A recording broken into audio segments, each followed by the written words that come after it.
Well, there was a lot of blood. It was, yeah, was, it's a very sad scene for murdered college students. A gruesome scene where 4 University of Idaho students were found dead on Sunday. Thank you for joining us here on the news at 4.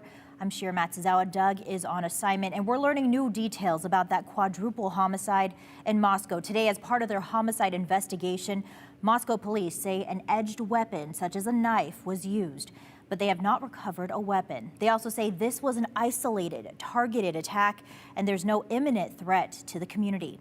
They say autopsies are scheduled for tomorrow and will hopefully provide more definitive information on the cause of the deaths. And our Andrew Bartline is live in Moscow.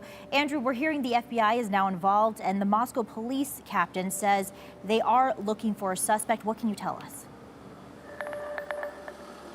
Yeah, that's right. The FBI confirmed to us they are involved in this homicide investigation, and kind of how that relationship works is sort of by request by that local agency. So the Moscow Police Department requested assistance from the FBI. Now, the FBI can't dive into details with us, or I should say they won't dive into details with us about what they're doing here exactly, but we do know typically that looks like some forensics and technical assistance help. Now, that could look like gathering physical evidence, testing it, things of that nature, which would go along with what we've heard from the mayor when we spoke with him yesterday, where he says that it is a complex scene. And that sentence at first seemed a little confusing, but as time builds, it looks like we're really starting to understand what he meant by that.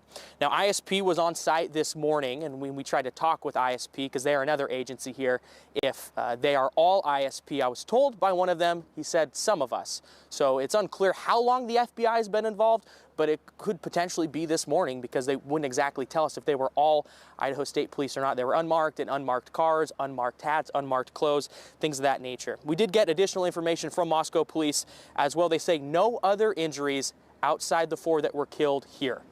So that kind of clears up a lot of speculation. They also say the unconscious person that they originally responded to in the call before they found the 4 people dead, that person is among the 4 dead. So that too clears up a lot of speculation. Police are searching for a suspect. They cannot speak to us on further details, and that includes they have this language of they don't have a suspect or somebody in custody. They are searching for a suspect, but they also have this language that the community is safe and people shouldn't be worrying. They should feel safe going out. That sort of seems to conflict each other as we talk to students on campus and what they're thinking.